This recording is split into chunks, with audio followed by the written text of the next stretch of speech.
Hey Best Fiends fans, I am from the YouTube channel Insomniac's Dream, and today we're going to be doing another makeup transformation, this time for the adorable character Puppy Dart. If you want to see how to bring this illusion to life, all you gotta do is keep watching, so let's jump right in.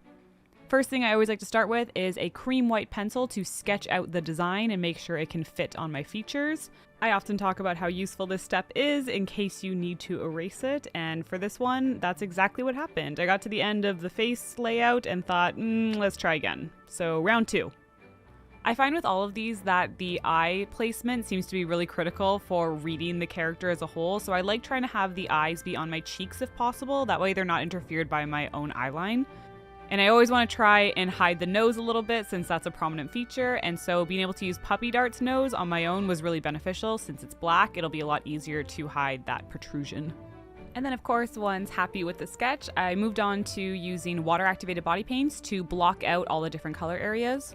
I always find it a little bit easier to put down the flat colors first and then we can go in and shade afterwards, but this way everything kind of gets defined and you don't accidentally lose anything from your sketch by jumping into detailing too quickly.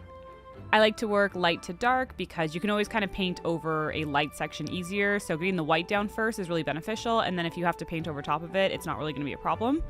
Whereas if you jump into the darker tones first, you might find then trying to get a lighter tone underneath will get a little bit messy. Once all the colors are blocked out, I like to move into shading, and I tend to use eyeshadows for this because they give really soft blends and they're very forgiving. For the white sections, I like to use a cool tone gray since it seems to be a really good shadow color for white. And then on top of all of the little yellow sections we made for the spots, I went ahead and used a brown eyeshadow to help give a little bit more dimension to those areas. For the bone, I did admittedly go in a little bit too dark on the beginning, but I just wanted to use a bit of a darker magenta eyeshadow to give a lot more depth to it. And then I did also jump into a black eyeshadow to start detailing around the ring on the collar and creating better shadows for that gray shiny tone. For the face, I just did the same shading for any areas that mimicked the body, and then I did jump into the eyes. You probably know by now I like doing some kind of color in the Best Fiends eyes, even though they're mostly black. So for this, I did a blue base and then went in with a black shadow to softly blend into that color. Then of course, I made sure to fill in the last little bit, which was the red eyebrows. They are kind of blocky, so you want to actually have them slightly angled, and this can be helped kind of pushed by doing some shading. So I used a little bit of white and a yellow eyeshadow to shade on top of the red. That way it stays warm but bright. When you're happy with all of the shading and color, then comes the best part, which of course is outlining. This makes everything really come to life. It makes it pop. Everything looks more graphic and stands out. So I like to use a very fine detail brush, often a nail art brush, and this allows me to create the really fine lines around all little details, and it really helps make everything that you've already shaded and built up just stand out.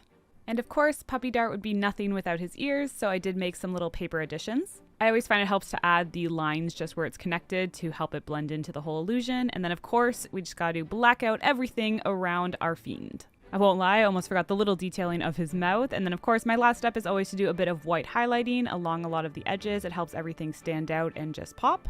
Then with those final details complete, that is the finished makeup illusion for Puppy Dart. We really hope you enjoyed this one. As always, we would love to hear your comments down below.